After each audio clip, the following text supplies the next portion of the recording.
हजरत इब्ने उमर रज़ियल्लाहु ताला अन्हु फरमाते हैं कि मैंने इस वाक़ये को अल्लाह के रसूल सल्लल्लाहु अलैहि वसल्लम से सिर्फ एक ही 2 बार नहीं सुना, बल्कि 7 या 8 मरतबा से भी ज्यादा सुना।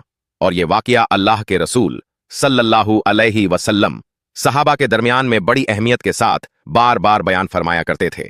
और उस व्यक्ति का नाम किफ़ल था। उसने दुनिया का कोई ऐसा पाप गुनाह नहीं छोड़ा जो उसने न किया हो। अल्लाह ताला ने उसे मालों दौलत दे रखी थी और वह हमेशा इस दौलत का गलत तरीके से इस्तेमाल किया करता था। फाहिसात में, बुराइयों में उसका पैसा खर्च होता था। एक बार ऐसा हुआ कि एक गरीब और जरूरतमंद मोहताज औरत उससे कुछ उधार मांगने के लिए आ पाई। उस आदमी ने अपने लिए मौके को गनीमत समझा और औरत भी हसीन व जमील थी, बहुत खूबसूरत थी। उसने उस औरत से कहा कि मैं तुम्हें इस शर्त पर 60 दिनार दूंगा कि तुम मुझे अपने साथ ख़वाहिश पूरा करने का मौका दो। औरत भी जरूरतमंद थी, मजबूर होकर उसकी शर्त मंजूर कर ली। और जब वह किफल नामी व्यक्ति इस महिला के साथ मुंह काला करने के लिए उसके पास बैठने लगा तो औरत के पूरे बदन पर लर्जा तारी हो गया, शरीर कांपने लगा और वह औरत बेकाबू होकर रोने लगी। तो विफल ने कहा, मैं तुम्हारे साथ कोई जोर व दिखाए जबरदस्ती का तो मामला नहीं किया। तो उस औरत ने कहा, ठीक है, आपने मेरे साथ कोई जोर व डिरिशाता जबरदस्ती का मामला नहीं है, लेकिन यह ऐसा काम होने जा रहा है जो मैंने आज तक कभी नहीं किया।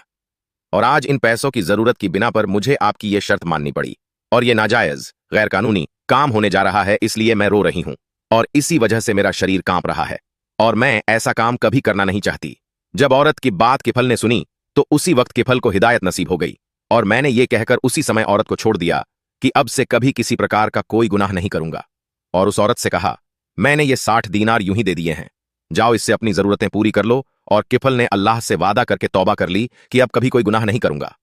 इत्तफाक से उसी रात में किफल का इंतकाल हो गया और बनी इसराइल में अल्लाह की तरफ से यह हुक्म जारी था कि जब कोई शख्स रात को गुनाह करता तो सुबह को वो गुनाह उसके चौखट पर लिखा हुआ मिलता, और अगर किसी ने तौबा की है और अल्लाह ने उसकी तौबा स्वीकार